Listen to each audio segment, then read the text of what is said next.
Good morning students, welcome to NLK group of schools online platform. आज का हमारा विषय है समास। आज हम आपको समास के बारे में बताएंगे कि समास क्या होते हैं, उसकी परिभाषा, उनके भेदों के बारे में। तो ये जो विषय है ये काफ़ी इंटरेस्टिंग है। किस तरीके से समास का विग्रह किया जाता है, हम उसके उपभेदों के बारे में जानेंगे कि किस तरीके से विग्रह करके जो उसका उपभेद है वो शब्द के अकॉर्डिंग वेरी करता जाता है, मतलब बदल जाता है। मतलब जैसे नीलकमल शब्द दिया हुआ है तो नीलकमल में जो अगला शब्द होगा वो हो सकता है कुछ अलग दिया गया हो। ठीक है, तो ये सारी चीज़ें हैं। तो हम अपनी क्लास में समास के बारे में आपको बताने जा रहे हैं। ठीक है, तो देखिए समास क्या होते हैं। दो या दो से अधिक शब्दों के मेल से नवीन शब्द बनाने की प्रक्रिया को हम समास कहते हैं। दो या दो से अधिक शब्दों के मेल से नवीन शब्द बनाने की प्रक्रिया को हम समास कहते हैं। मतलब जब दो या दो से अधिक शब्द मिलकर एक नया शब्द बनाते हैं, नवीन का अर्थ है नया, ठीक है, नया शब्द बनाते हैं, उसे हम क्या कहते हैं, समास कहते हैं। समास के लिए दो पदों का होना अत्यंत आवश्यक है। मतलब जब दो पद, पहला पद और उत्तर पद, तो पहले पद को हम पूर्व पद और द्वितीय पद को हम उत्तर पद कहते हैं। दो पदों के मेल से बने शब्द को हम समस्त पद या सामासिक पद कहते हैं। कहने का तात्पर्य यह है, अगर कोई शब्द दिया गया, जैसे हमें हिमालय एक शब्द ले लें, तो हिमालय जो शब्द है ये क्या है, हमारा समस्त पद है। जब हम इसका विग्रह करेंगे तो ये दो शब्दों के योग से बना हुआ शब्द है। तो इस शब्द को हम दो अलग अलग भागों में, जब अलग अलग पूर्व पद और उत्तर पद में डिवाइड करेंगे, बांटेंगे, तो एक पहला पद हमारा पूर्व पद कहलाएगा और जो द्वितीय पद है वो हमारा उत्तर पद कहलाएगा। जैसे यहाँ पर एग्जाम्पल दिया गया है, जैसे पूर्व पद प्लस उत्तर पद, ये समस्त पद या सामासिक पद। पूर्व पद में नील प्लस कमल, तो जो नील शब्द है वो पूर्व पद है और कमल जो शब्द है वो हमारा उत्तर पद है। इनके योग से बना क्या, हमारा जो नया शब्द बना वो समस्त पद या सामासिक पद कहलाया, नीलकमल। ठीक है, अब समास विग्रह क्या होता है। जब समस्त पद के पूर्व पद और उत्तर पद दोनों को अलग अलग करके लिखा जाता है, जब समस्त पद के उत्तर पद और पूर्व पद को अलग अलग करके लिखा जाता है, तो इस प्रक्रिया को हम समास विग्रह कहते हैं। एग्जाम्पल के रूप में उदाहरण देख लेते हैं।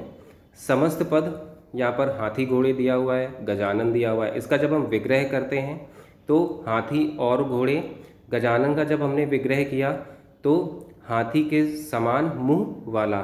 ठीक है, तो यहाँ पर और जो शब्द है, जब समास विग्रह हुआ तो और शब्द हाथी घोड़े में, और दूसरा है गजानन में के समान जो शब्द हैं, ये क्या है, समास विग्रह के बारे में बता रहे हैं। मतलब दो शब्दों को किस तरीके से अलग अलग करके उसका विग्रह किया गया। अब हम आते हैं समास के भेद में। समास के हमारे 6 भेद होते हैं। पहला है अव्ययी भाव समास, दूसरा है द्विगु समास, तीसरा है द्वंद्व समास, चौथा है कर्मधारय समास, पांचवा है तत्पुरुष समास और छठा है बहुव्रीहि समास। सबसे पहले हम अव्ययी भाव समास के बारे में जान लेते हैं। अव्ययी भाव समास क्या होता है, कैसे हम पहचानेंगे कि इस शब्द में अव्ययी भाव समास है। देखिए, जिस समास में पहला पद प्रधान या अव्यय होता है, जिस समास में पहला पद प्रधान या अव्यय होता है, पहला पद मतलब जब समस्त पद का हमने विग्रह किया तो जो पहला पद है वो प्रधान होगा या अव्यय कहलाता है। वो जब द्वितीय पद के साथ में जुड़ता है, तो द्वितीय पद के साथ में जब जुड़ जाता है तो वो भी क्या बन जाता है, हमारा अव्यय हो जाता है। वो भी क्या हो जाता है, अव्यय हो जाता है। ठीक है, तो जिस समास में पहला पद प्रधान या अव्यय होता है तथा समस्त पद अव्यय बन जाता है, मतलब दोनों का योग हमारा क्या हुआ, अव्ययी भाव समास कहलाएगा। ठीक है, जैसे यथाशक्ति, शक्ति के अनुसार, मतलब जो इसका विग्रह किया तो शक्ति के अनुसार, प्रतिदिन, प्रत्येक दिन। ठीक है, अगला है हमारा तत्पुरुष समास। तत्पुरुष समास में जिस समास में दूसरा पद मतलब उत्तर पद प्रधान होता है और समस्त पद बनाते समय दोनों पदों के बीच के कारक चिन्हों का लोप होता है। मतलब द्वितीय पद प्रधान है और दोनों के बीच में, मतलब जब प्रथम पद मतलब पूर्व पद और उत्तर पद को जोड़ा जाता है तो उसके बीच में कारक चिन्हों का प्रयोग किया जाता है। कारक चिन्ह प्रयोग किए जाते हैं जब इसका विग्रह किया जाता है, उसे हम क्या कहते हैं? तत्पुरुष समास कहते हैं। जैसे जल समाधि, जल में समाधि, तो इस शब्द में शब्द, दूसरा जो शब्द दिया गया है वाल्मीकि रचित, इस शब्द में देखिए वाल्मीकि के द्वारा रचित, तो के द्वारा जो शब्द है ये सभी किससे हैं? तत्पुरुष समास से संबंधित है। ठीक है, तत्पुरुष समास के यहाँ पर भेद नहीं दिए गए हैं, तो तत्पुरुष समास के बारे में हम आपको एक जानकारी और दे देते हैं। जो कारक हैं हमारे, कारक में पहला, आपने 8 भेद पढ़े होंगे कारक में। कारक में पहला भेद मतलब कर्ता कारक और लास्ट भेद जो संबोधन कारक है उसे हम हटा दें तो जो बाकी के जो शेष भेद हैं हमारे 6 भेद, वो सभी तत्पुरुष समास में प्रयोग किए जाते हैं। ठीक है, मतलब जो उन विभक्ति चिन्हों जो 6 हमारे कारक चिन्ह हैं, ठीक है, जो 6 हमारे कारक चिन्ह हैं उनका प्रयोग तत्पुरुष समास में प्रयोग किया जाता है जब हम इसका विग्रह करते हैं। अगला है हमारा कर्मधारय समास। जिन समस्त पदों के दोनों पदों में विशेषण विशेष्य का संबंध होता है, दोनों पदों में विशेषण और विशेष्य का मतलब जो प्रथम पद है और जो द्वितीय पद है दोनों के बीच में विशेषण और विशेष्य का संबंध होता है। मतलब एक विशेषता है और दूसरा उसकी विशेषता बता रहा है। ठीक है, जैसे यहाँ पर जो एग्जाम्पल दिया गया है चरण कमल, कमल के समान चरण, कमल के समान चरण। दूसरा शब्द है नील गगन, नीला है जो आसमान, नीला है जो आसमान। मतलब नीला शब्द क्या है? वो विशेषता है और किसकी विशेषता है? आसमान की, कि आसमान नीला है। ठीक है, अगला है, अगले कुछ एग्जाम्पल्स और दिए हुए हैं यहाँ पर, जैसे पीताम्बर दिया हुआ है, नील कमल दिया हुआ है।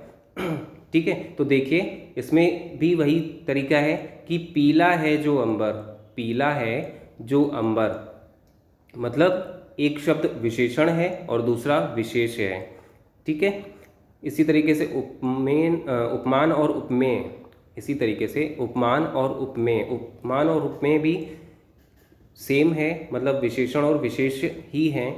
कनक लता, एग्जाम्पल दिया हुआ है कनक लता, तो कनक के समान लता, कनक के समान लता, तो के समान जो शब्द है।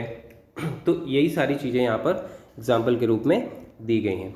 अगला है द्विगु समास। जिस शब्द का पहला पद संख्यावाची हो, जिस शब्द का पहला पद संख्यावाची हो और समस्त पद समूह का बोध कराता हो, जिस शब्द का पहला पद संख्यावाची हो और समस्त पद समूह का बोध कराता हो, अर्थात जो पहला पद है, जैसे चौराहा है, चौराहा में जो चौ शब्द है ये क्या है? संख्या का बोध करा रहा है। त्रिनेत्र, त्रि जो शब्द है ये क्या है? संख्या का बोध करा रहा है। ठीक है ना, बाकी और भी एग्जाम्पल्स हैं। ठीक है ना, तो जो पहला पद है वो संख्यावाची होता है, जब द्वितीय पद के साथ में वो जुड़ता है तो वो क्या करता है? समूह का बोध कराता है। यहाँ पर जो एग्जाम्पल दिए गए हैं उसमें देखिए पांचों वटों का समाहार, पंचवटी के लिए कहा गया है। अगला है 3 भुवनों का समाहार, मतलब त्रिभुवन। ठीक है, त्रिभुवन के लिए कहा गया है। अगला है द्वंद्व समास, अगला है द्वंद्व समास।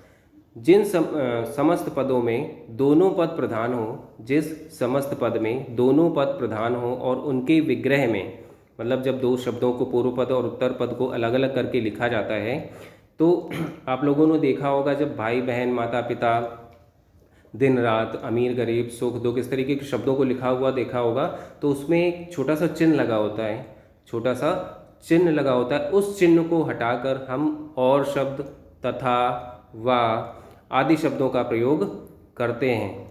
ठीक है ना, तो और दोनों ही उल्टे अर्थ देते हैं, मतलब अमीर को हम गरीब, मतलब विलोम शब्द कह लीजिए, ठीक है ना, विलोम शब्द होते हैं, ठीक है। तो इसे हम क्या कहते हैं, द्वंद्व समास कहते हैं। अगला है बहुव्रीहि समास। अगला है बहुव्रीहि समास। जिस समस्त पद का कोई पद प्रधान ना हो, जिस समस्त पद का कोई पद प्रधान ना हो और दोनों पद मिलकर किसी अन्य अर्थ का बोध कराते हैं, किसी अन्य अर्थ का बोध कराते हैं, मतलब किसी अन्य के बारे में बताते हैं, उसे हम क्या कहते हैं, बहुव्रीहि समास। जैसे नीलकंठ, जैसे नीलकंठ, कंठ नीला है जिसका, कंठ नीला है जिसका। नीलकंठ हम किसको कहते हैं, भगवान शिव के लिए प्रयोग करते हैं, तो शिव को हम नीलकंठ कहते हैं। दूसरा एग्जाम्पल दिया गया है महात्मा, महान आत्मा है जिसकी, अर्थात साधु। इसी तरीके से लंबोदर, लंबा है उदर जिसका, किसके लिए हम प्रयोग करते हैं, श्री गणेश जी के लिए, ठीक है।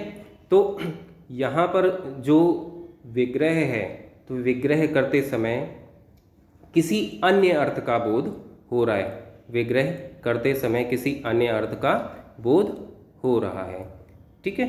तो इस तरीके से ये हमारा समास टॉपिक समाप्त होता है।